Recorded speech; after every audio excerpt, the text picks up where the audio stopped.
As the phony war of 1940 exploded into blitzkrieg, Nazi troops poured into France. The impregnable Maginot Line, the Ardennes, and then Dunkirk quickly fell. At each test, the French military failed. The government was impotent, racked by political crisis. The relentless Nazi drive took thousands of prisoners from towns and villages in its path. The bodies of 100,000 victims littered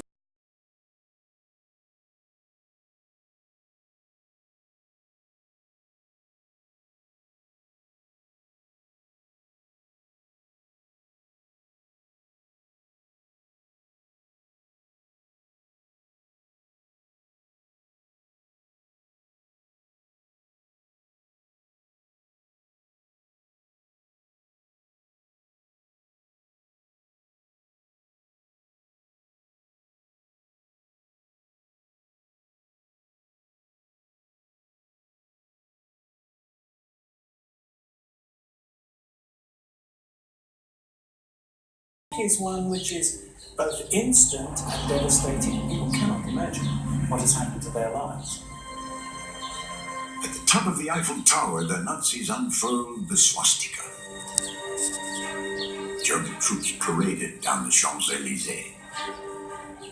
But the streets were deserted. Half the Parisian population had fled. In the bright light of midsummer, those who stayed cowered indoors, shrouded by the blackness of defeat. Individual acts of resistance were suicidal. Any overt actions brought immediate execution.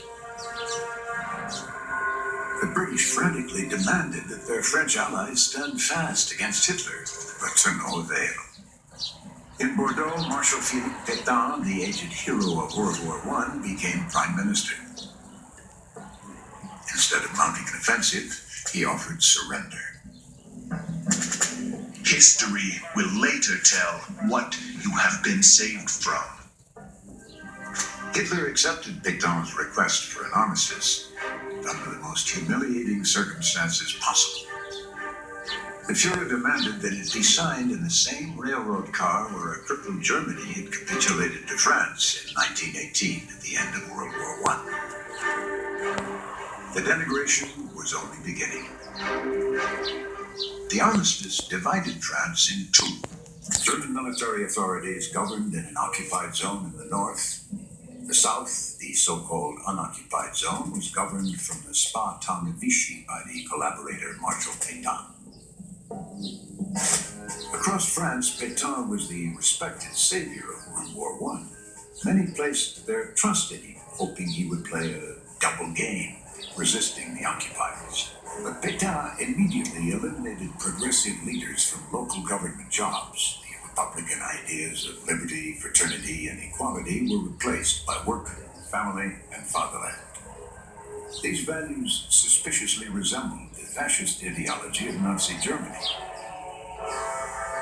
In the occupied north, after the debacle of the first days, there was an air of unreal calm.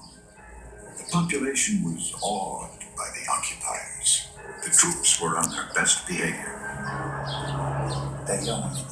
We were all impressed by their virility, their beauty, and their youth. Paris had taken on a new face. German soldiers began to frequent bookstores and cafes. At major avenues, signs were posted in German.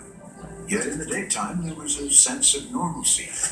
The Nazis wore a velvet glove over their iron fist. All that was oppressive, but it was in some way normal. And then at night, there was this sort of dark, fearful night, which was the night of the knock on the door, the Gestapo coming round, the Germans beginning to start imposing their will upon people. The Reich's propaganda experts installed a ministry in Paris. Literature, film, and radio spewed out Nazi ideology. All opposition press was shut down. Progress about the war and about Vichy government failures were known only by word of mouth. Connections with the political opposition were difficult to make. Food shortages developed. Rationing was imposed. All the while, Germans continued to buy whatever pleased them. With the complicity of the Vichy government, manufacturing sectors were redirected to supply the Nazi war effort. The weight of German demands increased. Rural areas quickly became the object of requisitions. Brave individuals stood up. A 19-year-old boy boldly cut the communication cables at a German airbase. He was caught and immediately executed. The Nazis were quick to make an example of anyone who resisted. In spite of the danger, individuals discreetly began to defy the new authority. Rail workers switched trains on the wrong track, or they simply changed signs to misdirect engineers. But most people were isolated, paralyzed by fear. Churchill saw the malaise in France. He realized that Great Britain now stood alone against the Nazi aggressor. Not content to leave his country's defense to traditional military forces, he ordered the creation of the Special Operations Executive, the SOE. Germany had won the war. All over the continent, it's clear that Germany had won the war. At that moment, there were very few resistance in France, and SOE's job was to go and get it started. Its task was to create resistance where it didn't exist and stimulate it where it did. Their clandestine agents penetrated occupied France to perform acts of sabotage, gather intelligence, and make contacts with potential resistors. It was a long, slow road. In 1940, according to SOE estimates, only one French civilian in 100 was ready to resist. But the SOE was not the only group interested in opposing the Nazis. Outside France, an unknown general had escaped to London. With little resources, he made an appeal over the BBC to the French population not to let the flame of resistance die. Few heard the broadcast. It was not clear what this military man could do from London. His name was Charles de Gaulle.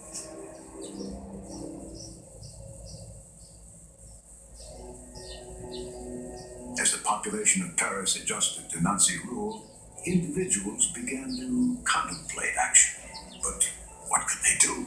The army was demobilized, the forces of repression were everywhere, and a collaborationist French government was in place.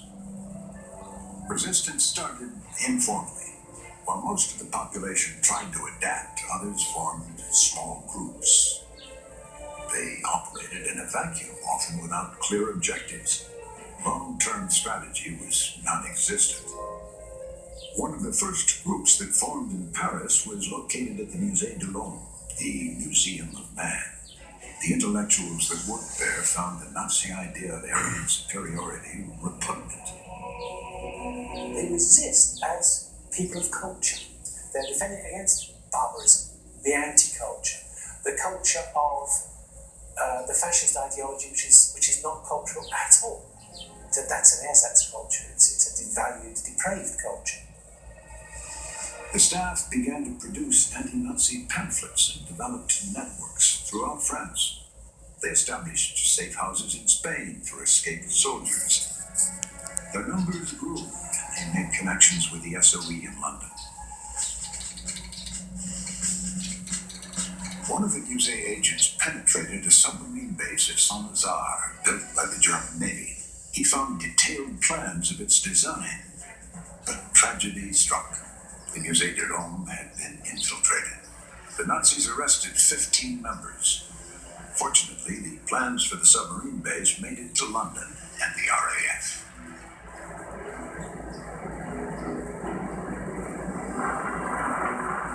The British bombed Saint-Lazare, but not before the execution of the leaders of the Musée de l'Homme network.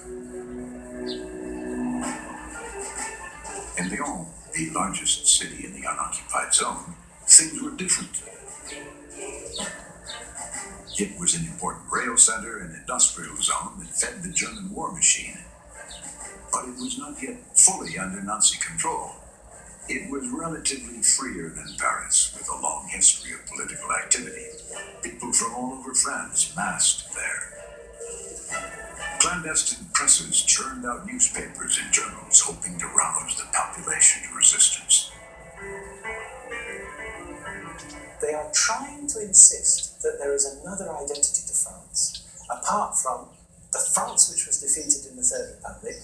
There are German newspapers everywhere, there are collaborationist newspapers everywhere, loads of collaborationist newspapers being churned out. You've got to have some voice against them. These early resistors often hid in the Traboules in Lyon, an ancient maze-like structure that allowed them to escape detection by disappearing without a trace. Henri Freinet, an ex-military man, was one of the first to realize something had to be done. When the Nazis attacked in May 1940, he was a captain defending the Maginot Line. First trusting Marshal Pétain's call for an armistice, Freinet quickly had second thoughts. He couldn't understand how a great man could capitulate so unconditionally, leaving an empire out of combat. He circulated his doubts in a small paper to his colleagues. He soon developed excellent links with disaffected military men across France. These links proved vital in forming direct action and intelligence groups. Freinet realized the need for arms and made contact with the Americans in Switzerland. He supplied them with information in exchange for support. As his newspaper grew into an important daily publication, so did his organization. Both assumed the name Combat.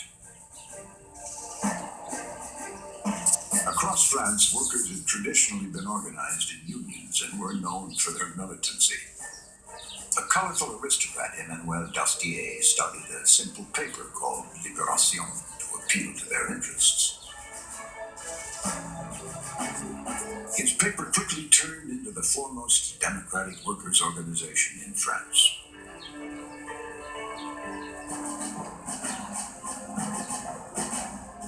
From their workplaces, Liberation members collected mining explosives, weapons, and intelligence. Another resistance organizer in Lyon was Jean-Pierre Lévy. The young Jewish lawyer and war veteran had read Mein Kampf. For him, Hitler's demonic designs was unacceptable.